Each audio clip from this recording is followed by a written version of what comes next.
Hey, good morning. Happy Tuesday, World History. Obviously, Mr. Flynn here doing our Tuesday lesson, Screencastify. And, we are focusing in on the Cold War between the United States and the Soviet Union and focusing this week on the breakup or the end of the Cold War and the breakup of the Soviet Union. And so that's going to be today's lesson, kind of dealing with the breakup of the Soviet Union.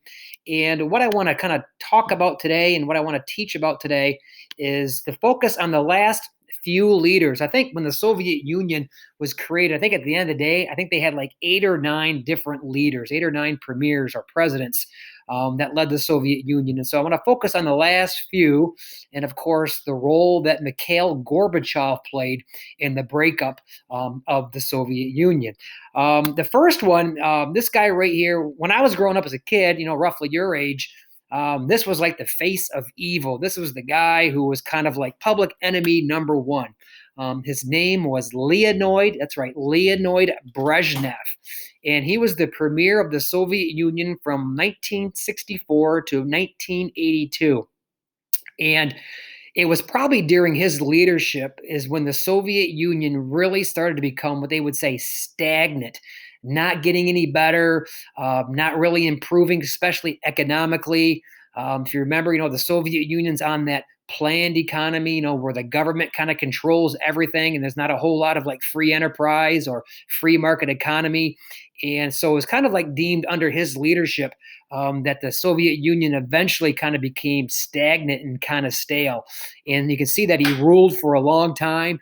And so it was this time period when I guess you could say the Soviet Union started to fall behind the West and other countries and economic development and being able to like feed its people and its population.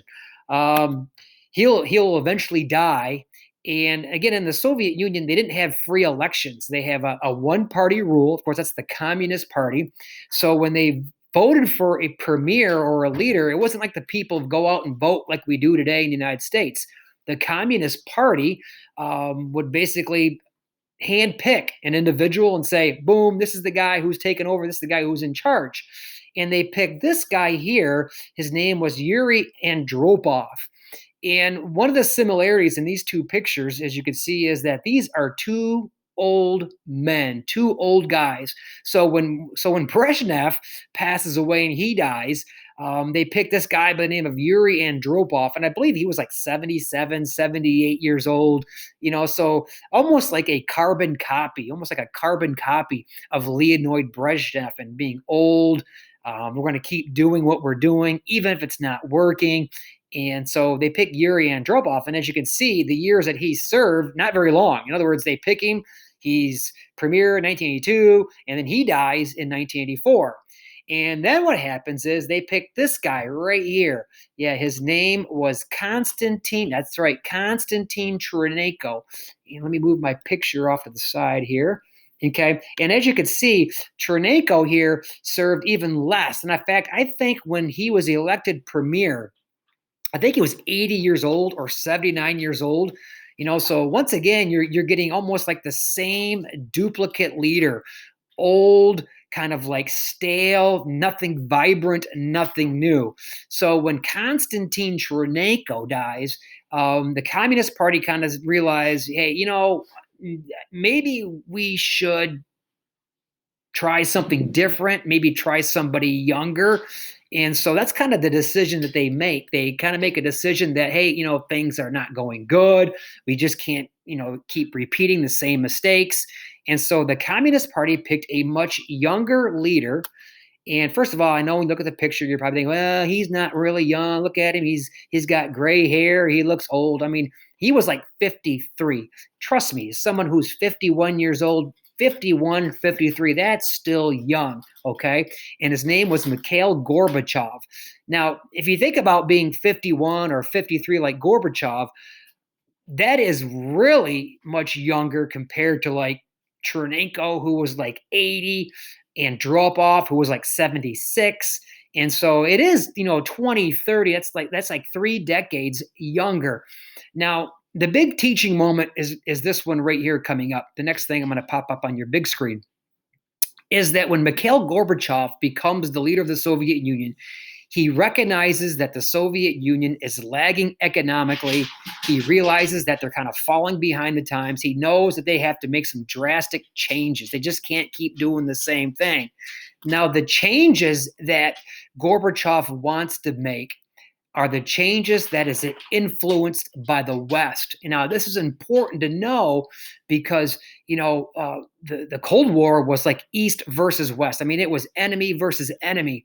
But Gorbachev, being younger, was exposed to the ideas of the West, and he liked the ideas of culture. He liked the ideas of free market. He liked the ideas of choice.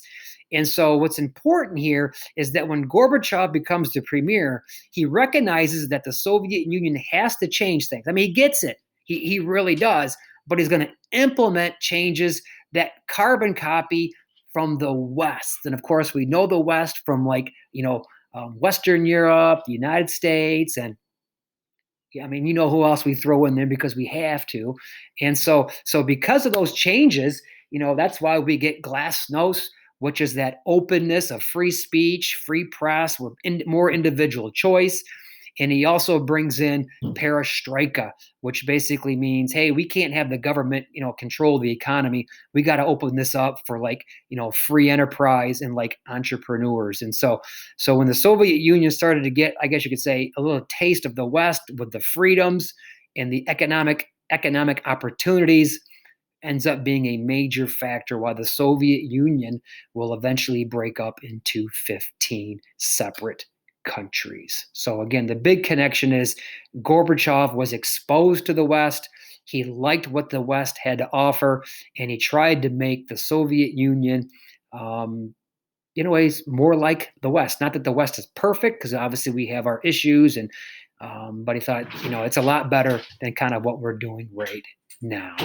So that concludes today's mini lesson on some of the last few leaders of the evil empire, as Ronald Reagan called them, the Soviet Union.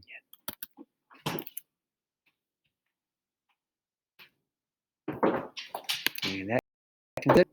Now I'm going to find a way maybe next week to edit it so you don't have to watch this last part, which you guys probably aren't anyway.